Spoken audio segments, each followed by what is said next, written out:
Alright, today's class is going to be a little different. And as such, I'd like to start with a story. I met my boy a few weeks ago, and that dude was different from who he was the last time that everyone saw him. He's a shadow of himself. And you best believe that he was dating this new chick, and she had him under a spell. As I spoke to him, she ordered him to do stuff, and my boy sheepishly followed those orders. He reminded me of a short story by C.S. Lewis, How Gabriel Became Thompson. The truth is that he's not the only one who's been manipulated. A lot of you guys are, and you don't even know it. Well, I mean, if you know, it isn't manipulation, now is it? I will open your eyes to those tricks your loving and caring girlfriend uses on you and every guy around her. If you don't have a lady but have been admiring, stick around because this will be helpful. Let's dive into it. Now, boys, this trick is old as time itself. And so I want you to pay attention. Picture this. You're conversing with that lady that you love or your girlfriend and she immediately goes silent. And for some reason you don't understand why someone smiling and talking goes silent. In some cases, let's say you do something that she doesn't like, but it's not wrong and she goes silent. I believe that if you don't like something I said or something I did, then you're supposed to tell me. But my friend, the ladies take a different approach by giving you the silent treatment. That gorgeous beauty expects you to beg. I want you to see that action as passive-aggressive and a means of control and punishment. So when that damsel goes silent, you begin to wonder, and then the anxiety, the uncertainty set in. And because you loved her and you don't want to abandon her, you chase her. Now she expects you to chase her, beg for her forgiveness for an unknown offense, and even ask for an explanation. For some of you, it preys on your fears of abandonment and rejection. We've all suffered a thing or two. I want you to not care. If she values and respects you, she'll come open and tell you the problem. Here's a trick I use. Get busy with work or something that you care about, and sometimes just even move on. The guilt trick. It is another famous tactic in the feminine character, and I want you to smell it from a mile away.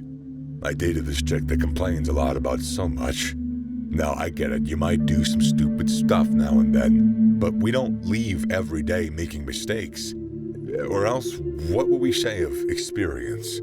So, this chick complains about not being treated right and how selfish I am for not doing this and that and this and that. Anita compares me with the guy next door and how much less of a man that I am. Prove yourself, she'd say. And make no mistake, this tactic comes in many forms, but the principle is the same. They will make you feel guilty over nothing. That damsel points out an issue that is not an issue. It is a carefully orchestrated scheme that plays on your self-esteem. And homie, this is a call to be original. She expects you to feel bad. But I tell you that when you do, you're being manipulated to conform to her desire. I want you to be humble and to not care about what that gorgeous beauty says. Do what you want to do. Don't allow that chick to make you a puppet. The ego trick. I tell my guys willing to listen, always take every compliment with a grain of salt. I'm not asking you not to receive the compliment with gratefulness and gratitude, I guess would be the word. All I'm saying is do not allow it to define you. I knew a guy who dated one delicate Brazilian damsel from my area. And for some strange reason, she always complimented how good he was in bed, and sometimes went as far as talking about his size, if you know what I mean. Now, for some of you, you might not like, maybe a stallion in bed, but you're brilliant, you're wise, while others might be great at basketball or have many achievements, and that woman always compliments you. I tell my guys that you don't need someone to prove that you're good if you're just good. Women say these compliments a good % of the time to know where your ego lies. And when they discover it, oh boy, will they ride you like a horse. So take it with a grain of salt, and she won't play on it, so you don't try and prove a point. Attention management. Empathy's good. I always empathize the need to be compassionate and at every point, care for the poor. I used to go after this chick, and when she knew I was really into her, she started managing my attention. Picture this. I just returned from work and I visited her house, and when I arrived, she didn't look very good. I asked her about the problem, and she said she's okay. Now, boys, You gotta listen to me when I say don't try to move further if you don't care. But if you want to be controlled, go in headfirst.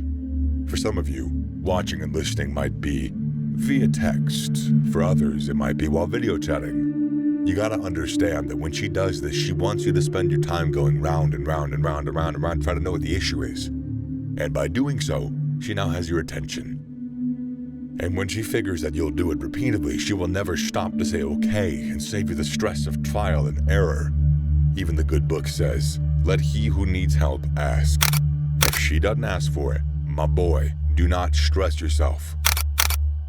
The push and pull. A scientist once experimented on a dog, giving it food at a specific time. And before he did, he rang a bell.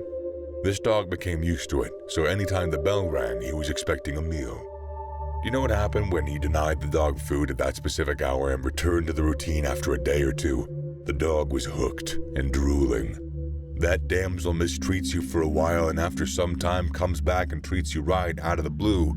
And then she pushes you away for a time and pulls you again close into a show of affection. She treats you like a dog. When you master that routine, you become so hooked. And I don't want you to be a victim. And when you see this pattern, there's two ways to fight it. You either move on or you counteract it and make her the victim of her trick, the drama queen. Remember that chick that doesn't like to see you at peace? Or do you remember the damsel who always had you saying sorry for something you already apologized for 10 times? If you do, remember, here's her secret. My mama always wanted me to get married early, and the reason was simple.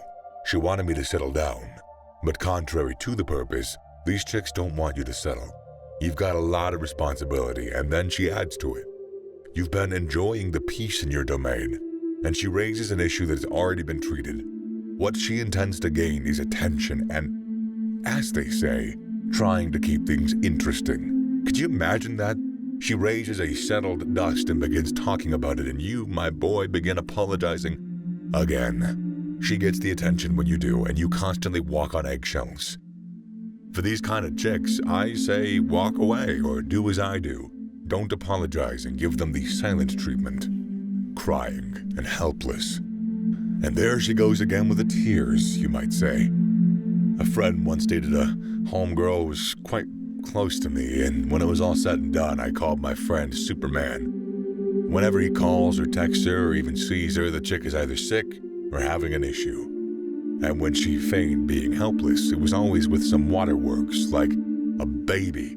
And like a baby, my homie always petted her and doted on her. Now, you gotta understand that even though she doesn't have the same strength as you, it does not make her weak. The analogy I always use is that although an ant is small, it can lift a breadcrumb, and sometimes even more giant insects. We are not created to be dependent on one another. If that lady is above 18, she has no right to be a parasite. If she doesn't want to be interdependent and support you, walk away. You better drop her off if she always wants to hang out on your back. And what better way to get rid of a parasite than cutting it off? The perfect image. My favorite line from the movie Spud is, no matter how perfect the queen is, she has to shit once a day, and so do not be afraid to make mistakes. One mistake guys make is to view every girl, the lady they love, as perfect. And I don't think they do it on purpose. Truth is, they've been programmed to do so. I used to be that guy who takes the wrong picture and often takes the wrong pose. And I overheard my dad telling my mom that when I meet the love of my life, she will fix that anomaly. And that, my friend, is the problem. You'll always appear with faults. But that damsel, from the picture she takes to how she walks, it's almost as though she makes no mistakes, makes no fumbles. And that programming makes you trying to live up to that expectation. You view Anita like a god to be pleased. Tear down that wall today and be free. She's not perfect. Don't let her make you think she is. Women, right? Some of them do it subconsciously. And I've given you the shield for battle, so don't let her ride you again. Click on the following video to make some improvements on yourself.